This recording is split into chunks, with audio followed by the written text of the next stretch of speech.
Pondok Pesantren As-Siddiqiyah didirikan pada Rabiul Awal 1406 Hijriah. Bertepatan pada tanggal 1 Juli 1985 Masehi oleh Dr. Kiai Haji Nur Muhammad Iskandar SQ dalam kapasitasnya sebagai lembaga pendidikan, keagamaan, dan kemasyarakatan. Pondok Pesantren As-Siddiqiyah senantiasa eksis dan tetap pada komitmennya sebagai benteng perjuangan syiar Islam Ahlus Sunnah wal Jamaah. Di usia yang lebih seperempat abad, Pondok Pesantren As-Siddiqiyah telah tersebar di beberapa daerah. Pondok Pesantren As-Siddiqiyah Batu Ceper ini misalnya, yang terletak di Jalan Garuda nomor 32 Batu Jaya, Batu Ceper, Kota Tangerang, adalah merupakan salah satu cabang Pondok Pesantren As-Siddiqiyah. As-Siddiqiyah Batu Ceper di bawah asuhan Kiai Haji Muhammad Ulil Absor Al-Hafidz telah menampung sebanyak 1.500 santriwan santriwati di seluruh Nusantara.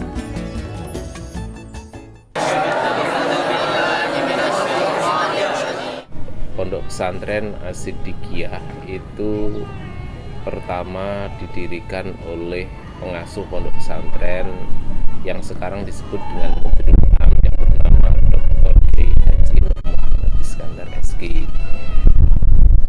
Pesantren As-Siddiqiyah itu pertama dibangun oleh Kiai pada tahun 1985, yaitu di Kedoya. Dari Kedoya itulah alhamdulillah sampai sekarang pondok pesantren ini bisa membuka cabang sampai 11 cabang. Adapun sistem bentuk kepemimpinan di As-Siddiqiyah ini ada strukturnya. Pertama Mudirul Am, yaitu Dr. Kiai Haji Nur Muhammad Iskandar SQ. Kemudian di masing-masing cabang itu ada pengasuh pondok pesantren.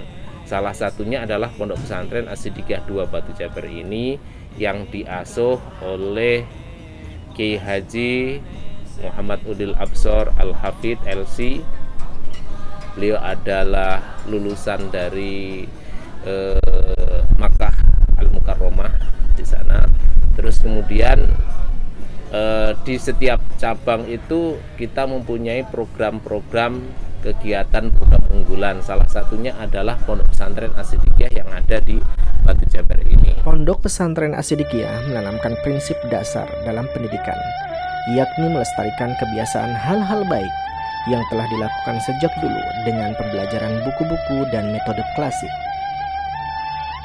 serta melakukan kebiasaan hal-hal terbaru yang dilakukan orang masa kini yang lebih baik.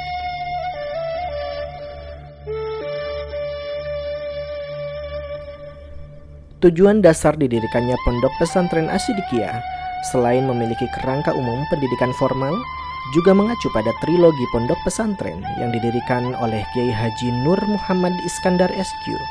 Ini yaitu meliputi yang pertama, santri menguasai ilmu pengetahuan dan teknologi serta membangun iman dan takwa secara lebih mendalam. Yang kedua, santri berakhlakul karimah sebagai dasar dari kehidupan bermasyarakat, berbangsa, dan bertanah air. Yang ketiga, santri menguasai bahasa asing, diantaranya bahasa Arab dan bahasa Inggris. Santri yang menetap di Pondok Pesantren As-Siddiqiyah ini jumlahnya saat ini di sini kurang lebih ya sekitar 1.500 yang ada di sini, yang ada di pondok yang mondok. Dan santri yang menetap di sini semuanya mereka menetap di dalam, tidak boleh pulang pergi. Jadi mereka menetap di dalam. Lah, kalau asal dari anak-anak yang mondok di sini, ini di seluruh Nusantara kali ya. Ada yang dari Sumatera, ada yang dari Aceh, ada yang dari Kalimantan, dari Bali, ada yang dari Ujung Pandang, Makassar sana, ada yang dari Sulawesi yang Kendari, dan ada yang dari Irian Jaya juga. Pondok Pesantren As-Siddiqiyah menyelenggarakan pendidikan formal yang terakreditasi dengan baik. seperti MI Madrasah Ibtidaiyah, pendidikan formal keagamaan setingkat sekolah dasar, MTS Madrasah Sanawiyah, pendidikan formal keagamaan setingkat sekolah menengah pertama, SMP Islam, Madrasah Aliyah, pendidikan formal keagamaan setingkat sekolah menengah atas, SMA Islam, SMK Islam. Di tanah seluas 70.000 meter persegi, selain melakukan kegiatan belajar formal, pengajian kitab, dan lainnya, para santri juga dapat mengikuti kegiatan ekstrakurikuler, di antaranya taekwondo, futsal, voli, dan lain-lain.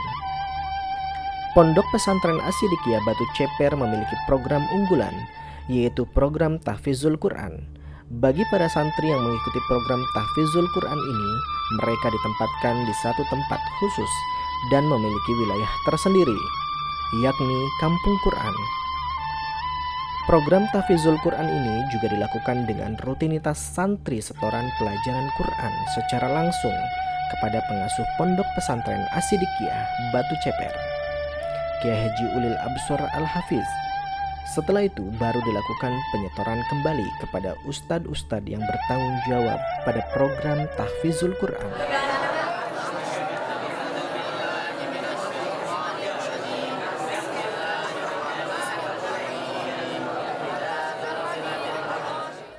Sebagaimana kita tahu ya bahwa dasar Islam, agama Islam itu tentunya adalah Al-Quran dan Hadis.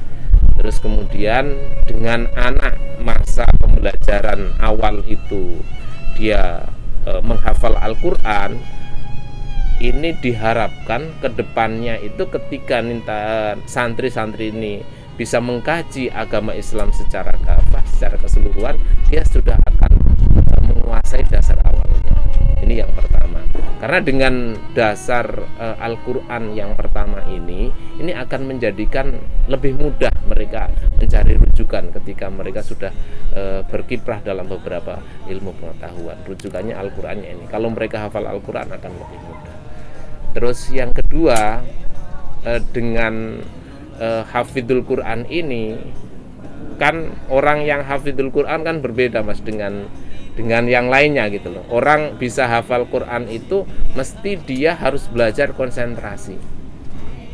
Orang yang tidak bisa konsentrasi jangan pernah bisa menghafal Al-Quran, karena Al-Quran hanya bisa dipelajari kalau santri itu bisa konsentrasi. Orang yang bisa konsentrasi dengan penuh itu artinya dia bisa memanfaatkan potensi yang ada dalam dirinya, dan ketika itu sudah dilatih sampai misalnya dia mendapatkan 30 juz hafal Al-Quran, kita meyakinin bahwa ketika nanti santri keluar kemudian dia belajar ilmu yang lain, ini akan lebih mudah dan lebih bisa konsentrasi sebagaimana dia waktu dilatih mempelajari atau menghafal Al-Quran selama 30 juz ini. Di sini juga dilengkapi dengan lembaga pendidikan formal dalam rangka mengembangkan pengetahuan umum yang ketika santri-santri nanti sudah keluar dari pondok pesantren, mereka bisa bersaing sesuai dengan komunitas mereka berada. Memang sebenarnya santri itu kan istilah yang ketika mereka dalam penggemblengan lah ya, asli mereka kan juga kembali kepada masyarakat, sehingga kenapa santri itu dibekali ilmu-ilmu yang berkaitan dengan masyarakat. Kita punya beberapa indikator bahwa pengajaran kita itu dikatakan sukses. Itu ada 3 indikatornya. Yang pertama, apabila santri itu keluar terus kemudian diterima oleh masyarakat, itu indikator juga, indikator. Terus yang kedua, santri itu keluar dengan memiliki pengetahuan yang cukup, bisa bersaing di kancah ilmu pengetahuan yang lain. Terus yang ketiga, itu santri bisa keluar dari pondok pesantren terus kemudian dia masuk bisa menembus jenjang pendidikan perguruan tinggi yang ternama di Indonesia ini. Ini salah satu indikator bahwa pengajaran kita ini ternyata berhasil. Jadi tidak mesti harus mereka lulusan perguruan tinggi saja, tetapi mereka diterima di masyarakat, sebagai tokoh masyarakat itu juga indikator bahwa pengajaran kita ini berhasil.